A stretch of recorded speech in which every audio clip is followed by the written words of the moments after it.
अस्सलाम वालेकुम जी दोस्तों, एक और वीडियो आपके लिए मैं लेके आया हूँ। ये आप एक वॉशिंग मशीन देख रहे हैं।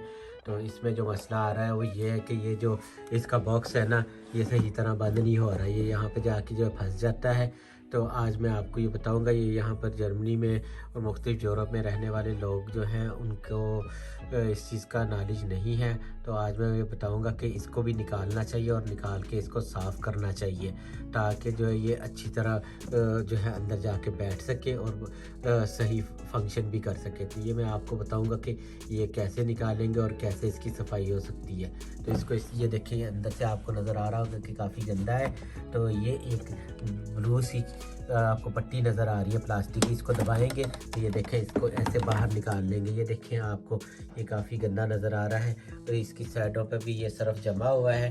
तो ये जो है मैं आपको दिखाऊंगा अंदर से भी। ये देखें, ये सारी आज मैं आपको बताऊंगा कि इसका क्या तरीक़ाकार है। तो ये तकरीबन जो है साल में एक दफ़ा इसको ज़रूर साफ़ करना चाहिए। और इसके लिए कुछ स्पेशल हमें साबुन वगैरह या कोई ऐसा एसिड नहीं चाहिए जिससे साफ़ करना हो। इसके लिए हमें सिर्फ गर्म पानी की ज़रूरत है और जो है एक टूथब्रश की ज़रूरत है। तो चलिए मैं आपको दिखाता हूँ। पहले तो ये जो इसका बॉक्स जो निकाला है वो कैसे साफ़ करेंगे वो दिखाऊंगा, और उसके बाद ये अंदर से इसका हिस्सा कैसे साफ़ करेंगे वो आपने इधर रख लिया है। अब इसको हमने गर्म पानी इस पे डालना है। गर्म पानी डालने के बाद टूथब्रश से हमने इसको साफ़ करना है। ऐसे हमने जो है पानी इसमें डालना है और फिर इसके बाद हमने जो है वो टूथब्रश लेना है और टूथब्रश के साथ इसको ऐसे ऐसे करके हमने साफ़ करना है। तो ये देखें, इसको ऐसे आराम आराम से गर्म पानी के साथ करें तो ये ज़्यादा टाइम भी नहीं लगना और ये अच्छी तरह साफ़ भी हो जाना है।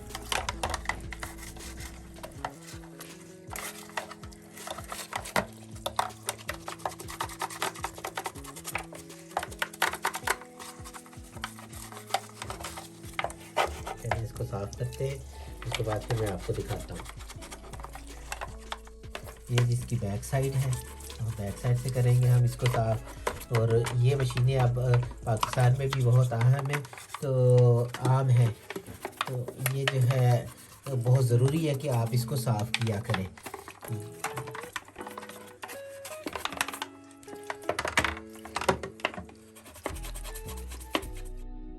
जी, ये देखें, अब ये जितना सरफ यहाँ पर लगा हुआ है ना, ये जो है इसकी वजह से ये बंद नहीं होता है मुकम्मल तौर पर। और इसकी सफाई होना बहुत ज़रूरी होता है ताकि सरफ जो है वो कपड़ों को सही तरीके से, और वो जो हम एक लिक्विड साथ डालते हैं जिसको यहाँ पर शपूली कहा जाता है, वो भी जो है सही तरीके से कपड़ों में जाके अंदर इस्तेमाल हो सके।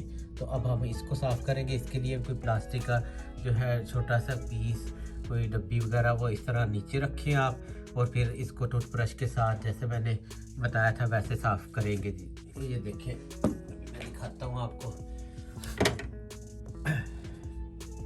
ये है, इसके नीचे कुछ पहले रख लें ताकि गंद वगैरह जो है वो प्लास्टिक की उस डब्बी में जाए ना। ये सारा इस तरह यहाँ से ये सारी चीज़ें साफ़ करेंगे आप, तो आपकी डब्बी भी बंद हो जाएगी पूरी तरह और जो है वो काम भी ठीक करेगी। ये देखिए, ऐसे ना जगह काफ़ी कम है इसमें, वो होती हर मशीन में इसी तरह है। तो इस तरह पहले ये सारी मैल जो है इसकी, ये सरफ जो जमा हुआ है इसको हम उतारेंगे। जैसा कि मैंने आपको पहले बताया है, हमारे पाकिस्तानी काफ़ी सारी फैमिली है, उनको नहीं इस चीज़ का पता, तो ये बहुत ज़रूरी होता है इसकी सफाई।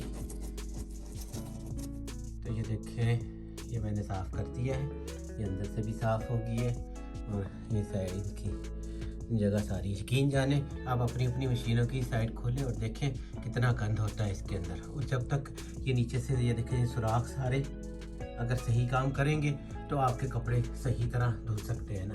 तो मेरी आपसे ये दरख्वास्त है कि जिन लोगों के घरों में ये मशीनें हैं, ये वाली, तो बराए मेहरबानी उसको जो है कभी कभार निकाल कर साफ़ कर लिया करें। तो आप जो है कपड़े की धुलाई भी देखेंगे इसके बाद कितनी अच्छी हो जाती है। ऐसे ही मशीन आपकी चलेगी जैसे अभी आप लेके आए हैं। तो ये देखें, ये भी साफ़ हो गई है जहाँ तक मैं कर सकता था, क्योंकि काफ़ी अरसे से ये साफ़ नहीं किए इन्होंने। तो ये पहले आपने इसकी हालत देखी थी और अब ये देखें ये साफ़ हो गई है। तो ये थी मेरी आज की वीडियो। उम्मीद है आपको पसंद आएगी और आपकी हेल्प भी करेगी। तो जुड़े रहें मेरी अगली आने वाली वीडियो के साथ। लाइक करें, सब्सक्राइब करें। अस्सलाम वालेकुम।